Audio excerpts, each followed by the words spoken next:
ಇನ್ನು ಮಂಡ್ಯ ಜಿಲ್ಲೆ ಶ್ರೀರಂಗಪಟ್ಟಣದಲ್ಲಿ ಇರತಕ್ಕಂಥ ನಿಮಿಷಾಂಬಾ ದೇವಿ ದೇವಸ್ಥಾನ ಹೊಸ ವರ್ಷಾಚರಣೆ ಹಿನ್ನೆಲೆಯಲ್ಲಿ ಅಲ್ಲಿಗೂ ಕೂಡ ಭಕ್ತರ ದಂಡೆ ಹರಿದು ಬಂದಿದೆ ಸಾಕಷ್ಟು ಪ್ರಮಾಣದಲ್ಲಿ. ಅದರಲ್ಲೂ ನಿಮಿಷಾಂಬಾ ದೇವಸ್ಥಾನದ ಪಕ್ಕದಲ್ಲೇ ತಟದಲ್ಲೇ ಕಾವೇರಿ ನದಿ ಇದೆ. ಕಾವೇರಿ ನದಿಯಲ್ಲಿ ಮಿಂದು ತಾಯಿ ನಿಮಿಷಾಂಬಾ ದೇವಿಯ ಸನ್ನಿಧಿಗೆ ಬಂದಿದ್ದಾರೆ ಭಕ್ತಾದಿಗಳು. ಇಲ್ಲೂ ಕೂಡ ಅಷ್ಟೇ ಶ್ರೀರಂಗಪಟ್ಟಣವನ್ನು ನೋಡೋದಕ್ಕೆ ಬರ್ತಕ್ಕಂಥ ಪ್ರವಾಸಿಗರು ನಿಮಿಷಾಂಬಾ ದೇವಸ್ಥಾನ ಮಿಸ್ ಮಾಡಲ್ಲ. ಜೊತೆಗೆ ಮಂಡ್ಯ ಜಿಲ್ಲೆಯ ಸ್ಥಳೀಯ ಜನರು ಕೂಡ ಸಾಕಷ್ಟು ಸಂಖ್ಯೆಯಲ್ಲಿ ಇಲ್ಲಿಗೆ ಬಂದಿದ್ದಾರೆ.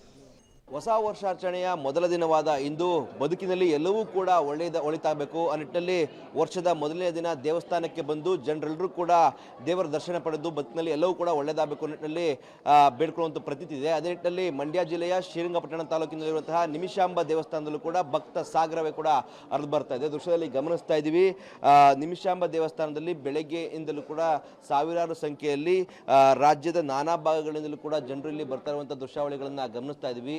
ವರ್ಷದ ಮೊದಲ ದಿನವಾದ ಇಂದು ತಮ್ಮ ಬದುಕಿನಲ್ಲಿ ಎಲ್ಲವೂ ಕೂಡ ಒಳಿತಾಗಬೇಕು ನಿಟ್ಟಲ್ಲಿ ತಾಯಿ ನಿಮಿಷಾಂಬ ದೇವಿಯನ್ನ ಪ್ರಾರ್ಥನೆಯನ್ನು ಸಲ್ಲಿಸುವ ನಿಟ್ಟಲ್ಲಿ ಸರದಿ ಸಾಲಲ್ಲಿ ನಿಂತು ದರ್ಶನವನ್ನು ಮಾಡ್ತಿರುವಂಥ ದೃಶ್ಯಾವಳಿಗಳನ್ನು ಗಮನಿಸ್ತಾ ಇದ್ದೀವಿ. ಕೇವಲ ನಮ್ಮ ರಾಜ್ಯದಿಂದಲ್ಲ ಹೊರ ರಾಜ್ಯದಿಂದಲೂ ಕೂಡ ಸಾವಿರಾರು ಸಂಖ್ಯೆಯಲ್ಲಿ ಭಕ್ತರು ಇಲ್ಲಿ ಬಂದು ತಾಯಿಯ ದರ್ಶನವನ್ನು ಮಾಡೋ ನಿಟ್ಟಲ್ಲಿ ಸರದಿ ಸಾಲಲ್ಲಿ ನಿಂತಿರುವಂಥ ದೃಶ್ಯಾವಳಿಗಳನ್ನು ಗಮನಿಸ್ತಾ ಇದ್ದೀವಿ. ಅಂದರೆ ಪ್ರತಿದಿನವೂ ಕೂಡ ನಿಮಿಷಾಂಬ ದೇವಸ್ಥಾನದಲ್ಲಿ ಇದೇ ರೀತಿಯಾದಂಥ ವಾತಾವರಣ ಇರುತ್ತೆ. ಆದರೆ ಇವತ್ತು ಹೊಸ ವರ್ಷಾಚರಣೆಯ ಮೊದಲ ದಿನವಾದ್ದರಿಂದಾಗಿ ಅಪಾರ ಸಂಖ್ಯೆಯಲ್ಲಿ ಭಕ್ತರ ಗಣ ಇಲ್ಲಿ ಹರಿದು ಬಂದಿರುವಂಥ ದೃಶ್ಯಾವಳಿಗಳನ್ನು ಗಮನಿಸ್ತಾ ಇದ್ದೀವಿ.